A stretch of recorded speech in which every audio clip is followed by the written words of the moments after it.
नमस्कार दोस्तों, मैं हूं तरुणा सिंघवी और आज हम पढ़ रहे हैं मुगल प्रशासन। मुगलों का समय पीरियड था बाबर से लेकर औरंगजेब तक 1526 ईस्वी से 1707 ईस्वी तक। और वैसे मुगलों का समय पीरियड था 1526 ईस्वी से 1857 ईस्वी तक। 1857 में हमें पता है कि 1857 की क्रांति में मुगल बादशाह बहादुर शाह जफर अंतिम मुगल शासक थे। ठीक, मुगल प्रशासन 3 तत्वों से मिलकर बना है। अरबी, फारसी और भारतीय, इन 3 तत्वों का मिश्रण है मुगल प्रशासन के अंतर्गत। ठीक है, मुगल है जो मुगल का प्रथम शासक था वो था बाबर। बाबर से पूर्व जो भी शासक हुए, बाबर के दादा परदादा, उसके पिताजी वगैरह, वो सब बादशाह या सम्राट या राजा ऐसी कोई उपाधि नहीं लगाते थे। इससे पहले के जो भी शासक थे वो सुल्तान कहलाते थे और वो एकदम निरंकुश नहीं थे। वो खलीफा जो धार्मिक गुरु होता था, इन खलीफा के अंदर में कार्य करता था। और ये खलीफा इन्हें एक आदेश पत्र, जिसे सनद कहते हैं, वो सनद आदेश पत्र देते थे। उसके हिसाब से ये राजा या शासक सुल्तान कार्य करते थे।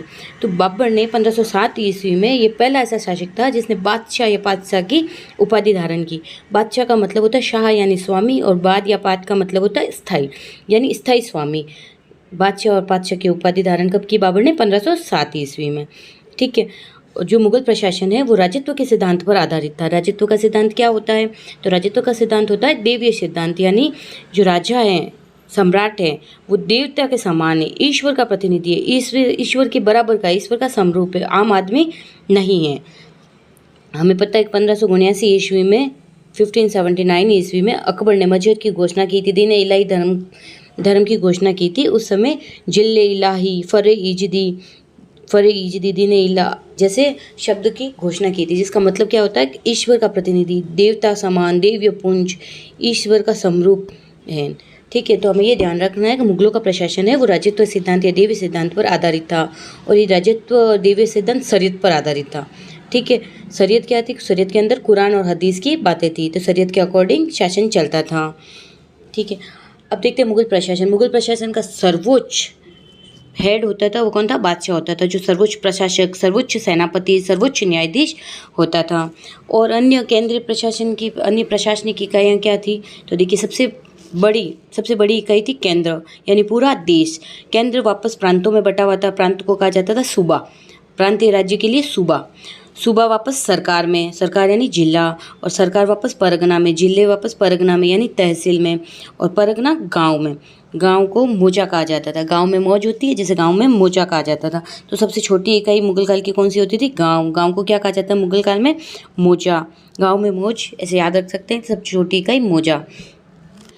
केंद्र था, केंद्र का प्रमुख प्रशासक बादशाह होता था। बादशाह की हेल्प करने के लिए मंत्री परिषद होती थी, जिसे वजारत कहा जाता था। ठीक है, केंद्र के नीचे सूबा होता था। सूबे का मुख्य प्रशासक सूबेदार होता था, और राजस्व व्यवस्था हेतु सूबेई दीवान की नियुक्ति की जाती थी। सूबे के नीचे सरकार होती थी। सरकार का प्रमुख फौजदार होता था, और राजस्व के लिए वहाँ पर भी एक अधिकारी अमल गुजार होता था। फिर परगना, जिसे तहसील कहते हैं, परगना का प्रमुख होता था सिकदार, और वहाँ पर भी राजस्व वसूली के लिए आमिल नामक व्यक्ति की नियुक्ति की जाती थी। और आमिल के नीचे ही 3 अधिकारी उसकी सहायता के लिए और होते थे। ठीक है, जो फौजदार, आमीन और कानूनगो। फौजदार जो खनचांजी होता था, ठीक है, और कानूनगो जो पटवारियों का हेड होता था, और आमीन होता था जो माल गुजारी या भूमि नापने का कार्य करता था।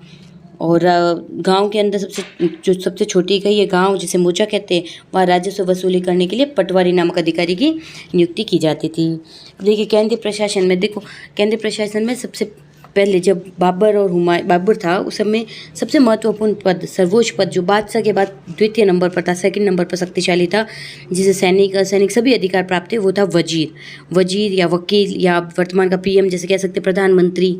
तो वजीर, वकील, प्रधानमंत्री कह सकते हैं, जो जिसके पास बादशाह के बाद सेकंड नंबर पर सबसे शक्तिशाली था। सैनिक अधिकार सभी प्राप्त थे उसको। बाबर और हुमायूं के समय ये बहुत महत्वपूर्ण पद था। ठीक है, अकबर के समय स्टार्टिंग के अंदर तो महत्वपूर्ण पद था, लेकिन बाद में बैराम खां के पतन के बाद में अकबर को ऐसा लगा कि ये पद बहुत अधिक निरंकुश हो रहा है, सही ढंग से कार्य नहीं कर रहा है, तो उसने वकील के पद को समाप्त कर दिया। वजीर और वकील के पद को समाप्त कर दिया, और 4 पद, सिर्फ एक पद को, वजीर या वकील के पद को 4 पदों में डिवाइड कर दिया, जैसे दीवानी, वजारत कुल यानी दीवान, मीर बख्शी, मीर सामा और सदर सदूर, इन 4 भागों में डिवाइड कर दिया। 4 पद बना दिए वजीर और वकील को। दीवानी वजारत कुल जो वित्त मामले देखता था, मीर बख्शी जो सैनिक मामले देखता था, मीर सामा जो घरेलू मामले देखता था और सदर सदूर जो धार्मिक मामले देखता था। अब 3 पॉइंट याद रखने हैं आपको। बाबर के समय में वजीर कौन था? तो निजामुद्दीन खलीफा प्रमुख वजीर था बाबर के समय में। और हुमायूं के समय में वजीर कौन था? तो अमीर उवैस और हिंदू बेग ये 2 प्रमुख वजीर थे हुमायूं के समय में। और अकबर के समय आप सबको पता है बैराम खां और माहम अनगा अकबर के समय प्रमुख वजीर या वकील थे। माहम अनगा प्रथम और अंतिम महिला थी मुगल काल की जो इस पद पर पीएम या वकील या वजीर के पद पर बनी थी। ठीक है, फिर आपको पता है बैराम खान के पतन के बाद तो इस पद को ही समाप्त कर दिया गया, वकील की शक्तियों को समाप्त कर दिया गया और 4 पद में डिवाइड कर दिया। ठीक है, राजस्व और वित्त के लिए 1564 में दीवानी वजारत कुल, मीर बख्शी सैनिक मामलों के लिए, मीर सामा घरेलू मामलों के लिए और सदर सदुर धार्मिक मामलों के लिए। ठीक है, इसके अलावा अन्य कर्मचारी देखिए अन्य दीवान भी होते थे। अन्य दीवान में दीवान तन मतलब वेतन कर्मचारियों को वेतन देने का कार्य करता था। दीवान बयूतात जो कारखानों के कर्मचारियों की नियुक्ति करता था, मीर सामा के अधीन रहता था। ठीक है, दीवान खालसा जो खालसा भूमि की देखरेख करता था। खालसा भूमि क्या होती थी? जो डायरेक्ट जैसे वर्तमान में केंद्र शासित प्रदेश होते हैं जो डायरेक्ट सम्राट के अधीन होते थे, सरकारी भूमि होती थी। ठीक है, दीवान जागीर जो जागीरी भूमि इनाम की भूमि की देखरेख करता था। और जागीरी भूमि के लिए मुगल काल में सयूरगाल नामक शब्द का उल्लेख है। वाकयात दीवानी वाकयात मतलब घटना यानी रोजाना की घटना, रोजाना की आमदनी खर्चों आदि का हिसाब रखता था। तो दीवान तन वेतन से संबंधित, दीवान बयूतात कारखानों से संबंधित, दीवान खालसा भूमि यानी डायरेक्ट सरकार की भूमि सम्राट की भूमि, दीवानी जागीरी भूमि से संबंधित, दीवानी वाकयात रोजाना की आय व्यय आमदनी खर्चों व घटनाओं आदि का हिसाब किताब रखता था। अब देखिए 3 शब्द और याद रखने आपको। एक तो मुसरिफ एक खजाना जो मुख्य खजांची होता था, मुसरिफ एक खजाना। मुसरिफ जो एक तरह से सीए का कार्य करता था, लेखाधिकारी तो राज्य की सभी आय व्यय का लेखा जोखा कर रखता था मुसरिफ। ठीक है, लेखाधिकारी। और एक मुस्तौफी जो मुसरिफ से भी ऊपर होता था, अटॉर्नी जनरल जैसे लेखा परीक्षक।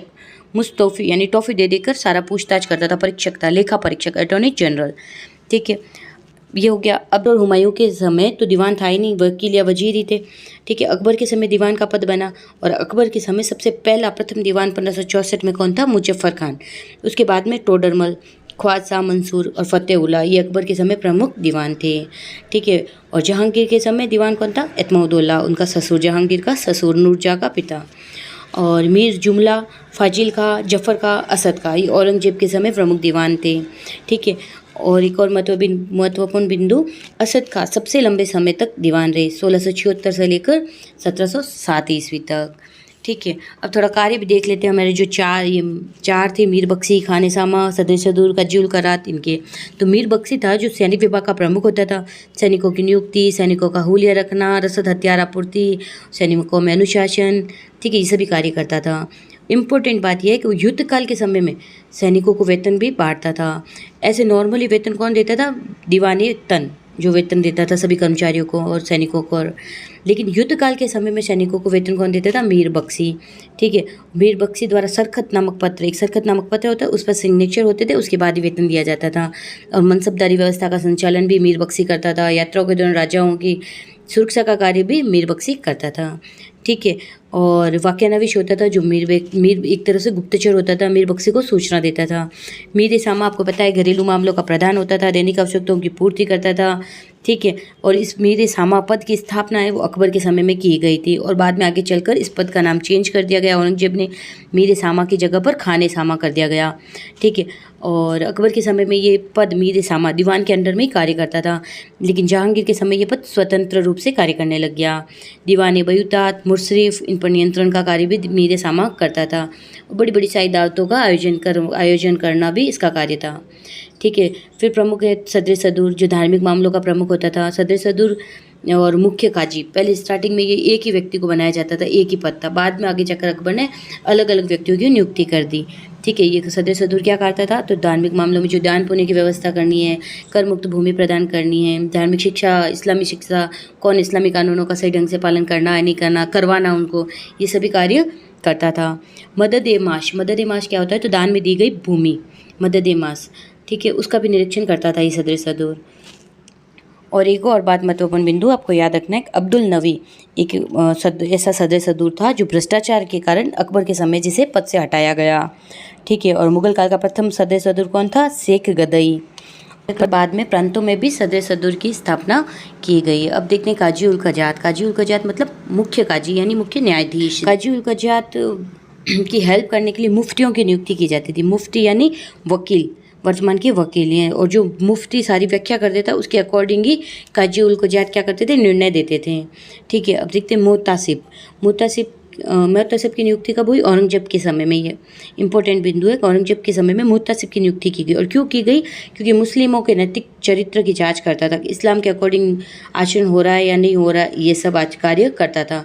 और बनारस फरमान, औरंगजेब ने जब बनारस का फरमान दिया और उसके बाद में ये मुतासिब हिंदू मंदिरों को तोड़ने का कार्य भी करता था। हिंदू मंदिरों को तोड़ना का कार्य कौन करता था? मुतासिब। इसके अलावा अन्य अधिकारी देख लेते हैं। मीर आतिश, आतिशबाजी का कार्य यानी तोप खाने का प्रमुख होता था। आतिश यानी तोप खाने का प्रमुख। मीर आतिश तोप खाने का प्रमुख। मीर बर यानी वन विभाग का प्रमुख। बर यानी बेर, बेर कहाँ होते हैं? वन में, याद रख लेना इसे। आतिशबाजी से तोप खाना। और मीर बहर, बहर यानी जल सेना। बहर, लहर, तरंग सब कहाँ आती है? जल में, तो जल सेना का प्रमुख होता था। दरोगा डाक चौकी, डाक विभाग का और गुप्तचर विभाग भी देखता था साथ साथ। मीर अर्ज यानी अर्जी लगाना, यानी बादशाह के पास जो भी भेजे जाने वाले आवेदन पत्र होते उसका प्रभारी होता था। मीर तोजक, तोजक यानी ताजिया। ताजिया कहाँ होता है? उत्सव, यानी उत्सवों का प्रबंध करने वाला अधिकारी तोजक। तोजक से ताजिया, ताजिया से मेले उत्सव धार्मिक मामलों का प्रबंध करने वाला अधिकारी मीर तोजक।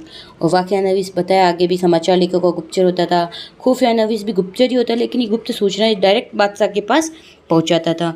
हरकारा संदेशवाहक होता था और गुप्तचर होता था। ठीक है। बितकची, बितकची क्या होता था कि ये भूमि और प्रांतों में, ये प्रांतों में भूमि और लगान के कागज़ को तैयार करता था। और मुसद्दी, बंदरगाह का प्रमुख होता था मुसद्दी। ठीक है, ये सारा केंद्रीय प्रशासन हो गया, केंद्रीय प्रशासनिक अधिकारी हो गया। अब हम देख लेते थोड़ा सा प्रांतीय प्रशासन। तो प्रांतीय प्रशासन का जनक भी कौन है? अकबर, क्योंकि बाबर हुमायूं को तो समय नहीं मिला था। ठीक है, और अकबर के समय सूबों की संख्या कितनी थी? तो 12 थी। अकबर के समय प्रांतों की संख्या 1580 ईस्वी में 12 थी। ठीक है, फिर अंतिम समय में, अकबर के अंतिम समय में अकबर ने दक्षिण अभियान किया था और बरार, खानदेश और अहमदनगर उनको विजय कर लिया था। तो उसके बाद उसके सूबों की संख्या 15 हो गई थी। लेकिन आईन अकबरी के अकॉर्डिंग पूछे तो आईन अकबरी में अभी सूबों की संख्या कितनी थी? 12 थी, क्योंकि वो पहले ही लिख चुकी थी, उसमें अपडेट नहीं हुआ था। तो आईन अकबरी के अकॉर्डिंग अकबर के सूबों की संख्या 12 और अकबर के अंतिम समय में 15 हो गई थी सूबों की संख्या। जहांगीर के समय सूबों की संख्या 15 ही थी।